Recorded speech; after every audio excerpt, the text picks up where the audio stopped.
Olá pessoal, meu nome é Rodrigo Assunção. Nesse vídeo de 10 minutos eu vou tratar de alguns temas pontuais da Lei 11.343 de 2006, chamada Lei de Drogas. E aí eu vou trazer aqui os principais artigos que têm mais incidência em provas de concursos públicos, como também a principal jurisprudência que trata desses temas, considerando aqui que em 10 minutos não dá para falar tudo aquilo que eu gostaria.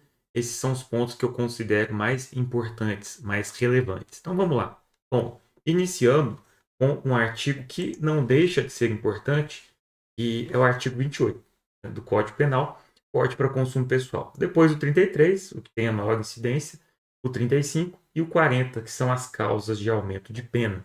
Então são majorantes nos crimes da Lei 11.343. Então, podemos dizer que 90% das questões, mais ou menos, estão concentradas aqui. Claro que não é um número exato, é uma percepção. Não há aqui um cálculo científico com base nisso, mas apenas uma percepção. Começando com o artigo 28, o porte para consumo próprio. Duas maiores reviravoltas jurisprudenciais que nós tivemos, lá no artigo 28, é o fim da reincidência, então a condenação anterior transitada em julgado pelo 28 não configura reincidência para um crime posterior. Então, por exemplo, se uma pessoa praticou um crime de tráfico e tem lá uma condenação por porte de cocaína, nesse contexto, então, essa condenação anterior não vale para reincidência. Ponto muito importante em provas, cai bastante. Bom, considerando aí que houve abolício crimes em relação ao porte de drogas, de caso aí, o porte de maconha para uso próprio, então nesse caso não pode valer mesmo, porque aquela condenação ela deixa de prevalecer. Esse é o primeiro ponto. A súmula 512 do STJ foi cancelada. Tema 506, né, o porte de maconha, vocês já com certeza sabem bastante aí que é algo recente, então o STF decidiu que o porte de maconha para uso pessoal não é crime, mas é um ilícito administrativo. E aí o próprio Poder Judiciário é que vai julgar esse ilícito administrativo no âmbito dos juizados especiais criminais, os famosos JECRIM, né? A conduta, então, ela continua proibida, né?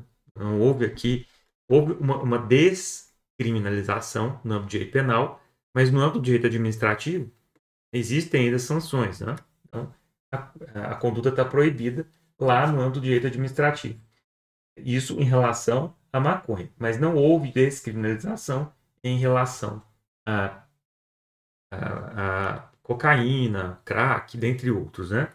Lembrando aqui que a presunção de uso até 40 gramas ou 6 plantas fêmeas. É uma presunção que pode ser descartada no caso concreto. Então, se o sujeito tem lá 40 gramas de, é, de maconha, né, e nessa circunstância tem também dinheiro, né, em espécie trocado, há denúncias anteriores que foram checadas e que falam que aquela pessoa está praticando tráfico, essa presunção então vai cair. É uma presunção relativa. Bom, antes de concluir com o 28, é importante lembrar daqueles critérios que o próprio artigo traz, né, para definir se a pessoa é usuária ou se ela está praticando tráfico. Essas circunstâncias estão lá no parágrafo 2º do artigo 28. Então diz o seguinte, ó: para determinar se a droga destinada-se a consumo pessoal, o juiz atenderá à natureza e quantidade das drogas. Então, por exemplo, uma pessoa que tem lá 1 quilo de pasta base de cocaína e de maconha. A pessoa aparentemente não está com essa droga para uso próprio. Local e condições em que se desenvolveu a ação, circunstâncias sociais e pessoais. Então, por exemplo, estava desenvolvendo essa ação em uma casa que é conhecida como ponto de tráfico, né? Essas circunstâncias aqui são importantes porque elas dão um parâmetro para o juiz decidir se caso é um caso de tráfico ou de porte de drogas para consumo próprio. Então, atentem-se para esse artigo. 28, parágrafo 2º. Não deixem de memorizar essas circunstâncias. Bom, natureza e quantidade, elas são preponderantes em relação ao tráfico de drogas. Artigo 42 da Lei 11.343. E aqui é muito importante tratar da natureza e quantidade, porque isso tem sido cobrado bastante em provas objetivas. Em primeiro lugar, é importante lembrar que, para comprovação da materialidade, ou seja, da existência do crime de tráfico de drogas, é imprescindível que o laudo de constatação evidencie, né, a quantidade de drogas que foi apreendida e a natureza também, principalmente a natureza. Se o sujeito estava portando, por exemplo, cocaína, se o sujeito estava portando crack, né, e qual que é a quantidade que foi apreendida. Então, existem dois laudos, né? O laudo de constatação, que é aquele feito inicialmente, quando o sujeito é preso em flagrante, e depois o laudo definitivo. O laudo definitivo ele já pode ser feito de imediato, se houver condições, né, da perícia fazê-lo. O que é importante colocar aqui é que o laudo definitivo ele supre, por exemplo, a ausência desse laudo de constatação. Bom, disse para vocês que o artigo 42 ele traz essas circunstâncias como preponderantes, né? Então, natureza e quantidade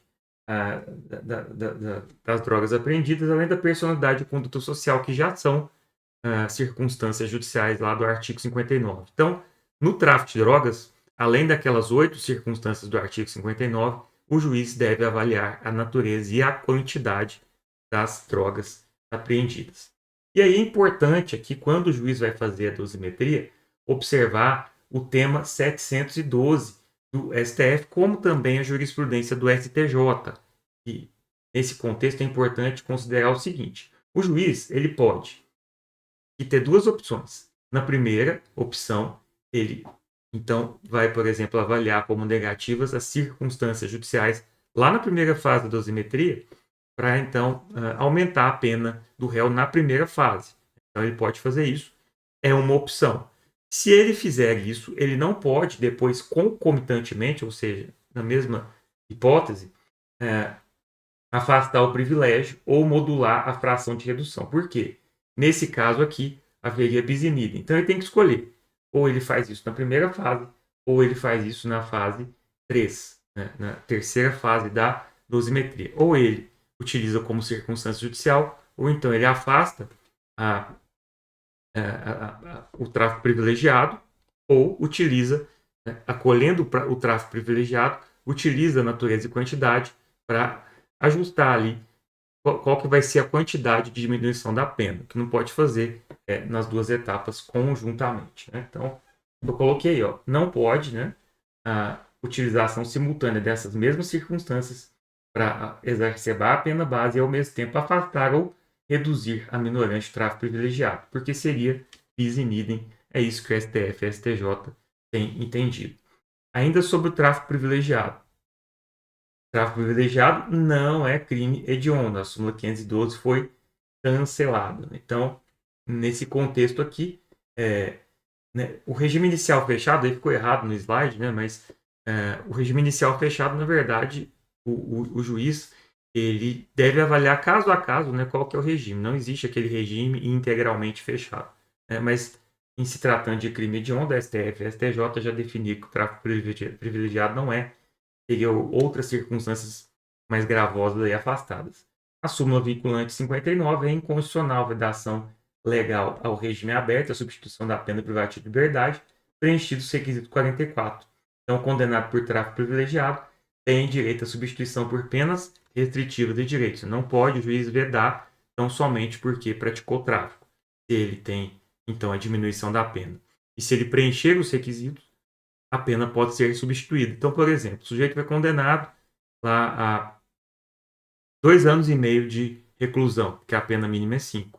O juiz pode substituir, porque não foi cometido com violência ou grave ameaça e a pena inferior a 4 anos, pode substituir, por exemplo, por prestação de serviço à comunidade e prestação pecuniária. A figura do mula, né?